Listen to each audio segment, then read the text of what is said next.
says he should never ever be Prime Minister of this country and he's not fit for purpose and we're going to boot him out like a dog every man. I tell you what, when you know all these people community right across the country, when they're saying they don't know, ask them, are they prepared to see people in the foreseeable future, kids in poverty, kids going to school with holes in their shoes, kids going to school without the right attire in these freezing cold conditions, not even having enough food in their bellies. 4.1 million kids in poverty, lots of them in areas like this. We cannot allow this to continue. We cannot allow the country to continue in this horrendous vein. We've got more homeless people on the streets. We've got more people in poverty. 1.9 million elderly people in poverty. We had 50,000 people, elderly people, pensioners, die in 2018 because they couldn't afford to both eat and eat. What sort of society are we on? When you knock on people's doors and they say I don't know, challenge them. Whose side are you on? Are you on the side of Corbyn's Labour Party with the Book of Hope? Are you on the side of continued misery for millions of people in this society? Well, the sixth richest economy in the world. Never forget that. We've got lots of money. It's the way we spend the money. The five richest families in this country have got more wealth than the 13 million poorest in society. How can that continue? So the message to those who are sitting on the fence, they need to wake up, they need to smell the coffee, they need to step up to the plate. Get off the fence. And whose side are you on? Are you on the Labour side? We'll get rid of universal credit. We'll get rid of sanctioning. We'll have a social security system whose default position isn't to call you a scrounger and a cheat, but we look to support people in difficult times. We'll build 100,000 new council houses. In the first 5 years with Parliament. We'll renationalise rail and water. We'll give people whose side are you on? Absolutely. We'll ensure that broadband is rolled out to everyone free of charge. We'll ensure, comrades, friends, that we'll protect and invest in the NHS. The message from Middlesborough today, the NHS is not for sale. But Jeremy's been very clear on that. So we'll protect the NHS, we'll put money in your pockets, we'll ensure that the public sector workers, the fantastic work they've done for generations, the fantastic work they've done under the most terrible conditions in the last 9 years, we'll give them an immediate 5% pay rise. We'll also ensure that the real living wage will be reduced £10 an hour from 16-year-old right up to the recent level. Can you imagine what difference that makes to ordinary people, 16-year-old? It means £6,000 rise immediately. It'll transform society. It means that young people will not have to use food banks. It means that young people will not have to claim benefits. We're going to get rid of that. We're going to value people in society. We're going to make sure that this document is not only a strategy document as it stands, this will be the manual to transform society. This is what we'll operate from when Jeremy gets into number 10 on Friday morning. Solidarity!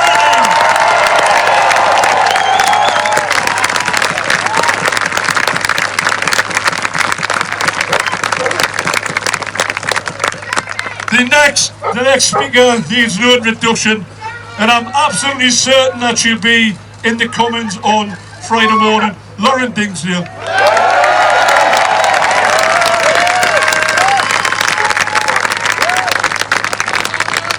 Thanks, Ian.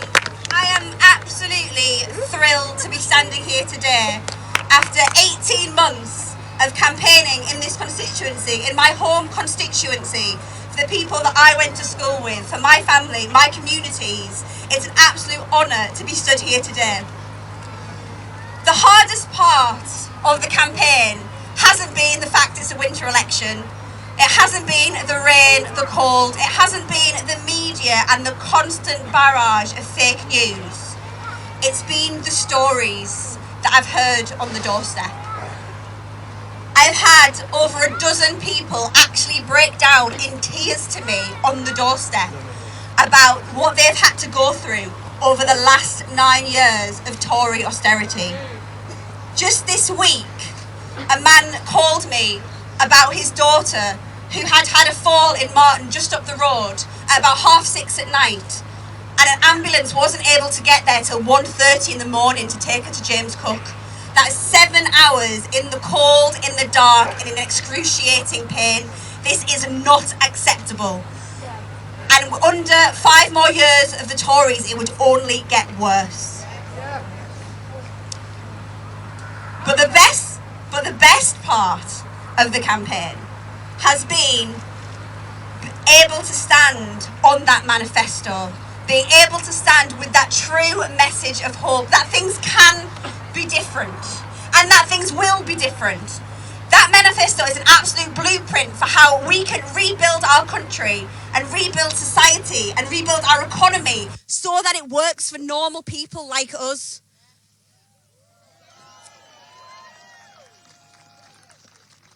And my absolute favourite part of the manifesto is our North East manifesto. The Labour Party is going to rebuild Britain, but with the help of the North East. We are the beating heart of that manifesto. A 13 billion transformation fund that we will control. 80,000 decent quality, well-paid jobs back here again. Us leading the way in carbon capture and storage, in hydrogen, in manufacturing the components for the wind farms and for the electric cars, a new steel recycling plant in Redcar. We have real plans to transform this area and bring it back to prosperity again. And we have about 33 hours to do it. Now, we've put in a lot of hard work over the past 18 months, and particularly in the last 6 weeks, but it's not over yet. 33 hours to change the country and 33 hours to get rid of the Tory MP here who doesn't bother answering his constituents' emails.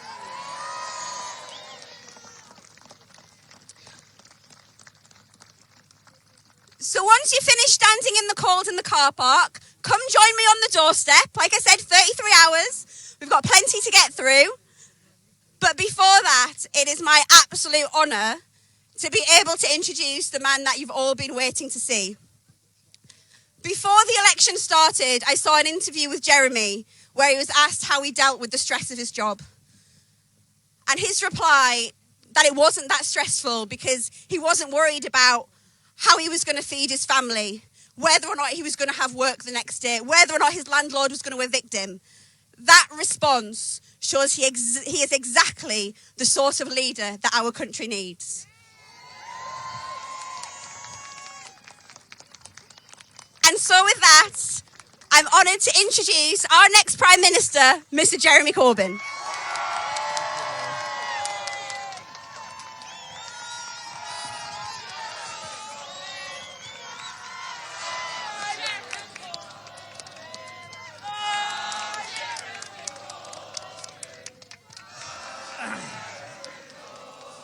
Thank you. Thank you, Middlesborough. Thank you all for being here today. I just let you know this is the 82nd constituency I've been to during the last 51 days of this campaign. And there's still more to go because we're going into South Yorkshire, then we're going to the East Midlands, then eventually ending up in London tonight. We're covering the whole country in 5 days, and not one bit of it done with a helicopter. And I just let you know this, I've not come here to deliver milk or to hide in a fridge. I've come here with a message of hope for this country, of what this manifesto, what our party represents.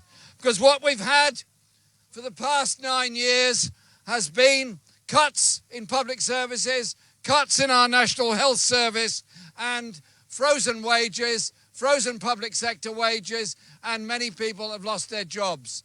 What Lauren was just talking about, the way in which universal credit operates, the cruelty of that system, all of this was a political choice made in 2010 by the Liberal Democrats and the Tories. They knew exactly what they were doing when they imposed austerity on the people of this country. And the North East has suffered worse than many other areas because it already has a lower level of investment from central government, already has more people living in poverty, already has more people with insecure work and a very difficult future so long as this Tory government stays in office. So our manifesto is there to be carried out as soon as we win this election. And I am utterly determined to do it. I'm determined to lead a Labour government that will properly fund our National Health Service, the social care that people need, and end universal credit and the horrors and the indignities that go with it. But it's also about investment for the future. The people that have spoken on this platform today have done fantastic work in Parliament. I want to thank Andy MacDonald for the work that he's done as our Shadow Transport Secretary, because he's led the way on bringing our railways back into public ownership where they should never have left, reducing the fares on them in the process, but also ensuring there is a bus service operating in all parts of the country. Because it's all very well being able to get to a place by train. If you can't get any further, it's not much help. And if you live in a remote community and there's no bus and you don't have a car and you can't afford a taxi, you are stuck. Surely it's up to us in government or in councils to make sure there are bus services for the whole country, and that is exactly what we will be delivering. And then you follow the news of the last few days, follow the way in which the Prime Minister and the government have behaved. Every story that comes out about shortages in the NHS, problems of treatment of patients, the way in which the staff in the NHS are so grotesquely overworked and under such strain and pressure. And you can only throw yourself at the problem and say it's got to be solved. You can also show support and sympathy for NHS workers. Somebody contacted me this morning. Their mum was taken into an A&E department yesterday afternoon, and this person is not blaming the NHS, not blaming the staff, not blaming anyone in that hospital. She's saying that her mother is still waiting for a bed to go into in the hospital, and it's only the middle of December. How much worse is this going to get when the weather gets even colder, end of December, January, February? That is the winter crisis that never leaves us anymore. 40,000 vacancies in the NHS, £10 billion of privatisation of the NHS by this government, and the crisis gets worse and worse and worse. And so, let's say a big cheer for all the NHS workers and what they do.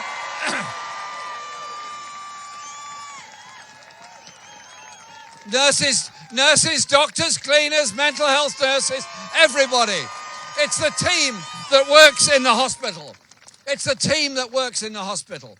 And so, Boris Johnson claimed that sort of about 15 hours after he became Prime Minister, he was going to build 40 new hospitals around the country. No, we don't use bad language. I leave that to Ian Lavery. And then I thought, well, my job, Leader of the Opposition, is to ask him a question. So I said, where are these 40 new hospitals going to be? Not really sure. Okay. A few days later, another question, and it's 40 suddenly become 20. Okay. That's a 50% reduction.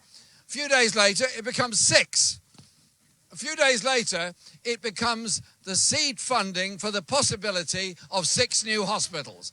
In other words, absolutely nothing. Just a complete piece of dishonesty. And then we asked about these talks going on with the USA, the secret trade talks that are going on. We asked for the papers on them. And under the Freedom of Information Act, they were indeed produced. Pages and pages of them. Pages and pages of black ink blotting out all the words of the discussions that had taken place. All we know is that Liam Fox and officials from the government were attending these talks.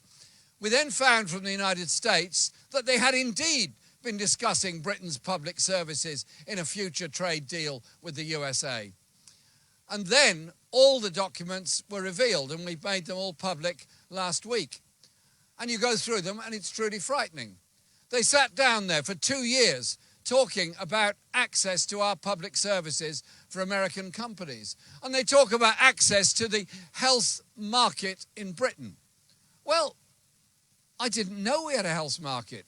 I thought we had a National Health Service in Britain. And that surely is the principle behind it. And so you then go through it and you discover that they're proposing that the patents on very expensive medicines from the USA will be extended so we can't have the generic form of them, putting up medicine prices. We then discover that they're wanting access to public service markets. And then we discover they want what's called investor protection for US companies to come into the British market. This is what Boris Johnson proposes to do if re-elected. A sweetheart trade deal with Donald Trump and his billionaire friends in Big Pharma and other companies in the USA to come in and take over our public services. Our message is very, very clear and very, very simple. It goes like this. Our NHS is not for sale. Not for sale now or at any other time in the future. And so you then have to move on to how we conclude this election campaign. As Laura pointed out, we've now had 51 days of this campaign. We have 51 days of unbelievable levels of abuse hurled at leading figures in the Labour Party, unbelievable levels of character assassination going on against individuals in our party and our movement. And I simply say this, if you wish to inhabit the gutter, that's absolutely fine by me, but I will not be joining you there because I am more interested in getting the issues across. So you have to ask yourself the question of trust. Do you trust the Prime Minister to do a deal with the United States? Do you trust the Prime Minister to protect our National Health Service, our education service, or any other service? And to him, telling the truth, telling an untruth, it all becomes some sort of vague mirage that moves on from one day to the other. I think it's clear that tomorrow we've got to decide which way we're going to go in this country. We're a country with 4 million children living in poverty. We're a country where the life expectancy is declining in some areas of the country. We're a country with 700,000 children either in oversized classes or being taught by an unqualified teacher. We have 130,000 children who'll wake up on Christmas morning not knowing if they've got the certainty of somewhere to live in the future. And for most working class communities all across Britain, their spending power has declined by about a quarter since 2010. That is the reality of what austerity has done. And you've seen it in the boarded up shops in the high street. You've seen it in the youth centres that have been closed, the libraries that have been closed, the sports facilities that are priced out of the range of ordinary people. You've seen the way in which our communities have been devastated. And those in work now reduced, 1 million of them, to working on 0 hours contracts, which in reality is no different to the way that dock workers were treated in the past when they were told to queue up and try and get a day's work. Staring at your mobile phone all day, hoping for work tomorrow, is practically not much different. So it needs a Labour government that's going to do things very differently. But some people have not suffered from austerity at all. Austerity has not fallen evenly across the country. David Cameron once memorably said, we're all in it together. No, we are not. There's now 150 billionaires in Britain. The very richest people in Britain have seen their personal wealth double in the last 9 years. You've had a government in office that slashed the services and the spending on people, ordinary people, all across the country, and at the same time given tax relief and tax write-offs at the top end to the very wealthiest. We're a more divided society than we've ever been. Are we seriously going to allow this lot back into office to create more division, more poverty, and more desperation in our society? I am utterly determined that we go out, flat out, between now and 10 o'clock tomorrow evening to get everyone to vote, and hopefully that they will vote Labour and recognise in our manifesto there is hope, there is something positive. We're a party that will invest in all parts of the country, will invest in the infrastructure and the broadband that's necessary, and invest in creating the good quality, well-paid, secure jobs of the future through our green industrial revolution. And so it'll be a Labour government that will deliver that for the future. A Labour government moving into office and measuring itself by how it deals with the climate crisis, how it reduces poverty and reduces inequality and gives all our children a real hope for the future.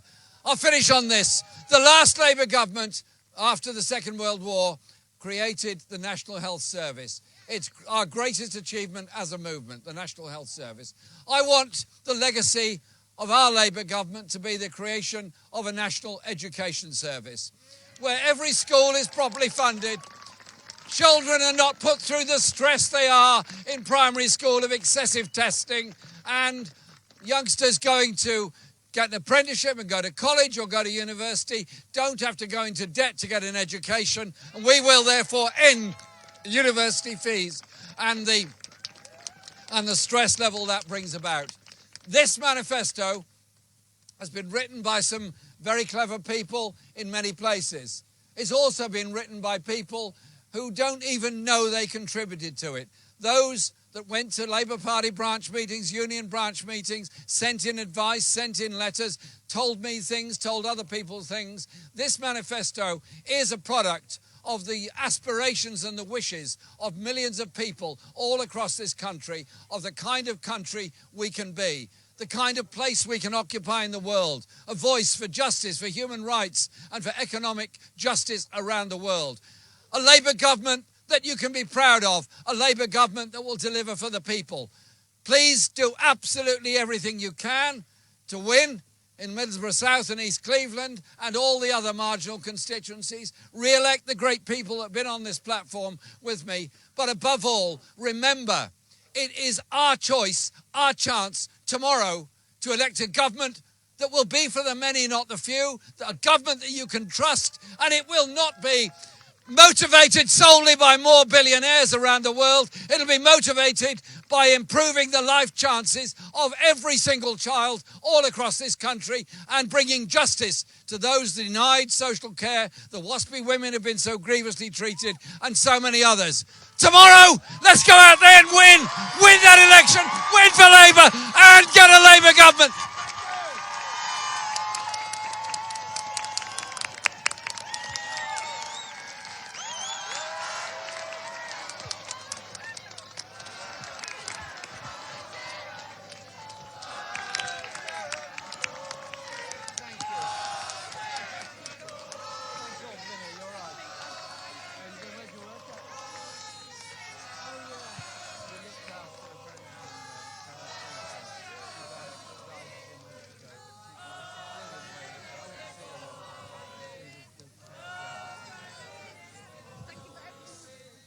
Any more speakers? Is that it? Thank you very, very much. I've got, I don't know how many more places to go to today, but I'm going to go to them all. Okay. We're going to win. All right. Thank you.